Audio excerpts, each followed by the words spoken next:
When my grandfather died, everyone in the family got something valuable. My cousins inherited cash. My uncle got his classic car. My aunt received expensive jewelry. And me, I got one old, rusty key inside a plain envelope with my name on it. Everyone laughed. My cousin even joked, "Looks like Grandpa forgot to write the rest of your inheritance." I smiled, but inside, I was crushed. My grandfather and I had always been close. As a kid, I'd spend weekends helping him in his workshop, listening to his stories, and fixing old furniture together. I couldn't understand why this tiny key was all he left me. Then I noticed a note folded inside the envelope. It read, "The greatest gifts are never the loudest. You'll know where this belongs." For days, I had no idea what it meant. Then I remembered an abandoned storage unit Grandpa used to rent years ago. Out of curiosity, I drove there with the key. To my surprise, it fit. Inside wasn't a pile of gold or stacks of cash. Instead, I found dozens of carefully labeled boxes. They were filled with old journals, family photos, handwritten letters, and recordings of my grandfather telling the stories behind every major moment in our family's history. At the very back of the room sat one final envelope. It was addressed to me. Inside was a letter. It said, "If you're reading this, it means you were the only one patient enough to look beyond appearances.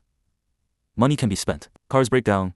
Jewelry gets lost. But our family's memories disappear forever if no one protects them. I trusted you to keep them alive." I sat there for nearly an hour, reading his words. By the time I left, I realized something. The rusty key had never been about unlocking a room. It was about unlocking a responsibility. Years later, those journals helped reconnect relatives who hadn't spoken in decades and preserved stories that would have otherwise been forgotten. My cousins still talk about the money they inherited. I talk about the last lesson my grandfather ever taught me. And honestly, I think I got the better gift. So tell me, if you had to choose between a fortune and a lifetime of memories, which would you keep?